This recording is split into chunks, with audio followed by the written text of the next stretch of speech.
آپ سے ہوگی بات۔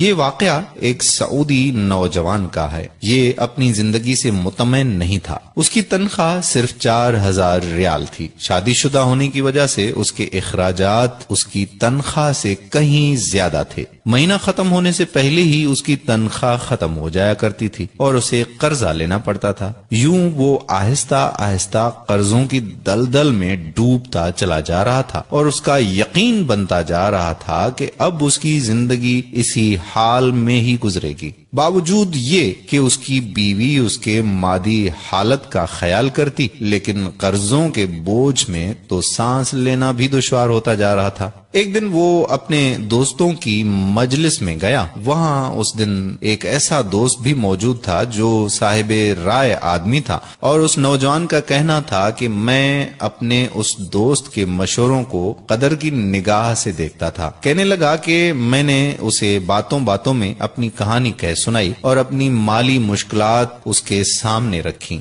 اس نے میری بات سنی اور کہا کہ میری رائے یہ ہے کہ تم اپنی تنخواہ میں سے کچھ حصہ صدقہ کے لیے مختص کر لو۔ اس سعودی نوجوان نے حیرت سے کہا کہ جناب، مجھے تو گھر کے خرچے پورے کرنے کے لیے قرضے لینے پڑتے ہیں اور آپ صدقہ نکالنے کا کہہ رہے ہیں۔ خیر، میں نے گھر آ کر اپنی بیوی کو ساری بات بتائی تو بیوی کہنے لگی کہ تجربہ کرنے میں بھلا کیا حرج ہے، ہو سکتا ہے کہ اللہ تعالی تم پر رزق کے دروازے کھول دے۔ کہتا ہے کہ میں نے ماہانہ 4000 ریال میں سے 30 ریال صدقے کے لیے مختص کرنے کا ارادہ کیا اور مہینے کے آخر میں اسے ادا کرنا شروع کر دیا۔ سبحان اللہ، قسم کھا کر کہتا ہوں کہ میری تو حالت ہی بدل گئی۔ کہاں میں ہر وقت مالی ٹینشنوں میں اور سوچوں میں رہتا تھا، اور کہاں اب میری زندگی گویا پھول ہو گئی ہو جیسے، ہلکی پھلکی، آسان۔ قرضوں کے باوجود میں خود کو آزاد محسوس کرتا تھا۔ ایک ایسا ذہنی سکون تھا کہ میں بیان نہیں کر سکتا۔ پھر چند ماہ بعد میں نے اپنی زندگی کو سیٹ کرنا شروع کر دیا، اپنی تنخواہ کو حصوں میں تقسیم کیا، اور یوں ایسی برکت ہوئی جیسے پہلے کبھی نہیں ہوئی تھی۔ میں نے حساب لگایا اور مجھے اندازہ ہو گیا کہ کتنی مدت میں انشاءاللہ قرضوں کے بوجھ سے میری جان چھوٹ جائے گی۔ پھر اللہ جل شانہ نے ایک اور راستہ کھولا اور میں نے اپنے ایک عزیز کے ساتھ اس کی پراپرٹی ڈیلنگ کے کام میں حصہ لینا شروع کر دیا۔ میں اسے گاہک لا کر دیتا اور اس پر مجھے مناسب پروفٹ حاصل ہو جاتا۔ الحمدللہ، میں جب بھی کسی گاہک کے پاس جاتا وہ مجھے کسی دوسرے تک رہنمائی ضرور کرتا۔ میں یہاں پر بھی وہی عمل دہراتا کہ مجھے جب بھی پروفٹ ملتا میں اس میں سے اللہ کے لیے صدقہ ضرور نکالتا۔